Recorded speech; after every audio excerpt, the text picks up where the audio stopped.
back to my channel, Beautiful Minutia. If you're new here, my name is Tiffany, and welcome to another reading vlog for the month of February. I was just filming a video, my February tag, which will be out before this one is, but I was already sitting in here, so I thought that this would be a good time to talk about what I'm planning to read this week since I'm already just sitting down and ready to go.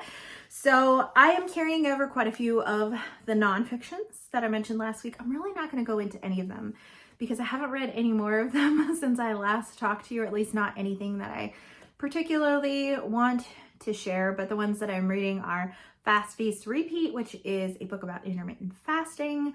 And then I'm reading a nonfiction about the power of the Holy Spirit called The Way to Pentecost by Samuel Chadwick. And lastly, I am continuing Romantic Outlaws by Charlotte Gordon. This is a nonfiction about Mary Wollstonecraft and Mary Shelley. So enjoying all of those, but don't have anything really new to add. The book that I have more to add onto is Last of the Talons by Sophie Kim. I'm now probably, I don't even know, like I'm creeping up on the halfway point, between a third and halfway, somewhere in that range. And I see why Jenny loved this book. So this book is about a young girl who's part of a gang. And essentially this other rival gang comes in and kills every member of her gang called the Talons, except for her, and kind of takes her as a prize because she's known as the Reaper, or an assassin that's just like, she's amazing and her reputation is everywhere. And so they kind of take her as a prize and are bending her to their will by kind of holding her little sister over her head, that they'll hurt her if she doesn't listen. So she ends up stealing this tapestry, which belongs to the Dokebi. I don't know if I'm saying that right or not. Hopefully I am. They're these goblin-like creatures. They're beautiful like elves. But they're devious and cunning, and they are a part of Korean mythology. So there's a lot of mythology woven into here, which is really, really interesting. So the emperor of the Dokebi comes and takes Lena, the main character, and basically tells her, like, you need to be punished for your crime. So I'm going to give you 2 weeks to kill me. And if you don't kill me, then I'm going to kill you. And that's your punishment. So he's kind of giving her an out because he recognizes that someone else made her do it. So now she's in the world where they live, and it's such an interesting world. It's very vividly written, but it's billed as a dark romance. And so you know it's going to be an enemies to lover romance. It says it all over like the back and the inside flap. So I'm not saying anything new, but let me tell you, the romance is like so eye roll worthy in my opinion, where she's like, oh, well, I have to kill this emperor who has like this, basically like this supernatural power and strength, and I have to find a way to kill him. And she's like, well, maybe if I seduce him. And like her seduction stuff, she's like, oh, maybe it's working. I think it's working. And it's like, it's so obvious that it's not. And that she's fine. Like the way that it's describing her and her interactions with him are like over the top and just like don't even make sense for a logical human or a logical goblin to feel this way. But I know that Jenny was such a fan of Bad Boy in books, and I'm like, this is why she loved it. And I think I would be rolling my eyes a lot because it's very trope heavy. It's a YA, it's an author's debut, so it makes sense that it's super tropey. But as I'm reading it, I'm like, dang, this would make a really good K-drama though. So there's part of me that's like, this is kind of dumb, and then there's part of me that's like reveling in the cheesiness a bit. But either way, I'm loving all the mythology elements, and that's why I'm currently continuing to read it. So plans for this week, hopefully I would love to finish Last of the Talons within the next couple of days because I am starting some new books this week. I'm going to be starting What Moves the Dead by T. Kingfisher, and Jenny loved T. Kingfisher, so that's yet another reading like Jenny. And I'm also going to be vlogging a spoiler vlog for that for my Patreon. That is the choice for the month because I gave them the choice between that one or The Vicar of Wakefield. Oh, you can't. It's upside down anyway. I have this really lovely old edition. Like, I love this. I think it's so beautiful. So I'm starting this week also, and my Patreon decided they wanted to see me do What Moves the Dead more because I'm also going to read The Fall of the House of Usher because that's what it's a retelling of. So I'm going to be reading both of those, and also The Vicar of Wakefield, which I'm so excited about. I'm so excited. This is for February Oliver Goldsmith wrote during the Regency era time period. So I'm really excited to read this one. I'm reading this one with Stephanie from Miss Richards Reads and Dia from Novel Idea, and then I'm reading What Moves the Dead with Stephanie as well, and it was recommended to me by Dia. So I'm getting all the good Dia and Stephanie stuff this week, and I'm really excited about it. So those 3 books, The Last Talon and those 2, are my main priorities, but today I also want to read volume 8 of Attack on Titan because I'm getting together with Christy tomorrow to chat about it. So I need to read it, but those manga volumes are such fast reads. So I can read them in like one sitting within like half an hour or an hour or something like that. So I'm planning on doing that, but I'm really excited because we're doing reading sprints this afternoon. Me and Christy and Victoria and Stephanie, and I think Rich is going to be there too. Those are my plans for the week, and I will check in soon and let you know when I have finished something and when I have something to say.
Hello, my friends. It is now Friday, and this is the first chance I have had to sit down and update you because, gosh, it has been a really busy week, as I'm sure that you saw in some of my clips. We had a field trip. We went to a maple syrup farm, and that was super fun, and had several days that were busy running errands and appointments all day. And then yesterday was our homeschool group day. And then after that, my daughter has piano lessons. And then after that, we went and brought home a hamster, as you also saw. So he's really, really cute. He's like a little tiny dwarf hamster.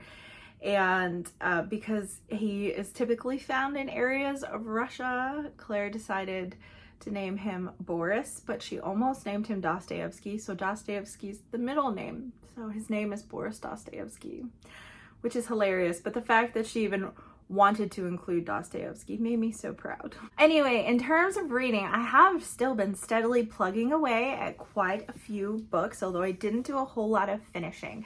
So I'm now almost halfway through What Moves the Dead. Really enjoying that. It is strong Follow the House of Usher parallels with some other things thrown in that is really, really interesting. And I'm not sure what T. Kingfisher is going to do with them because obviously this is not going to be entirely copy and paste.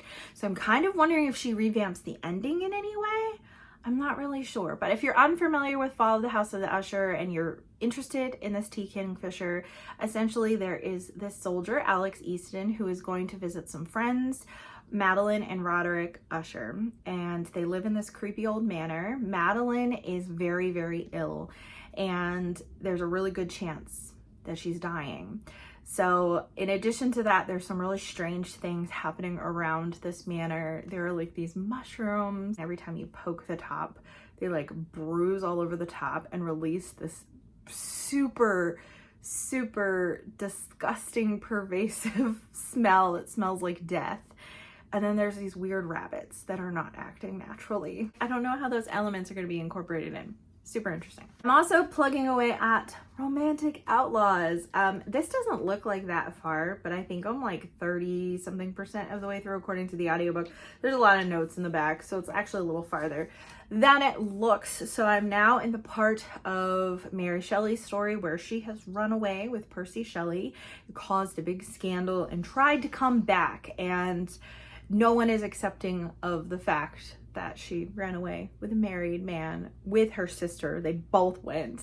And obviously that was super taboo at the time. And she's even been disowned by her father, who was a proponent of free love and even thought that marriage was archaic before he married Mary's mother. So that's it's kind of interesting that now he's very much backpedaled on that. So they're now with Lord Byron at the fateful summer where they're staying at this villa in Geneva. And I know that when they're at this villa, that is when the birth of Frankenstein happens, and Mary Shelley comes up with the idea for it and starts writing it. So I'm really interested in that. Mary Wollstonecraft has actually just met William Godwin, who is Mary Shelley's father. So that's really interesting. She doesn't really like him at this point. So it's just kind of funny talking about their different kind of weaving throughout politics and Mary Wollstonecraft's very progressive notions that women are humans too, and that they should have the same rights that men should have, and kind of the backlash that she's facing in society for her vindications of women. So it's really interesting to just see the people that she is kind of going in circles with. Like, she's met and talked a lot with Thomas Paine, and just it's very interesting the people that I didn't know that Mary Wollstonecraft was connected with. But then she's definitely also, I can see her being shaped by people around her in terms of her notions of love and marriage and sexual freedom and all of that kind of stuff, is because of kind of the rejection she's experienced from so many people. And then getting in with these progressive people, there's some people in there that are really just not not great, like the artist Fuseli and her kind of relationship with him that develops and their friendship, and I'm just like, oh, okay, like he's real skeezy. Every time he's on the page, I just kind of like cringe. So I'm really enjoying this. This is super, super interesting. I've also started The Vicar of Wakefield, and I am about 70 pages into that. I have read the first 12 chapters so far. I am just adoring this book. Like, the language is so beautiful. So in the first chapter, we meet the vicar and his wife and their 6 children, and their family dynamic is just absolutely incredible, even from the very, very beginning, where he talks about falling in love with his wife. He says, "I had scarce taken orders a year before I began to think seriously of matrimony, and chose my wife as she did her wedding gown, not for a fine glossy surface, but such qualities as would wear well." And so I just love the way that he talks about his wife and his children. They just have such a great family dynamic where they love spending time together, and they just adore one another, and talks about them singing together and being funny together, and then also enjoying talking about philosophy and theology together. And it's all there. Like, they have such great relationships.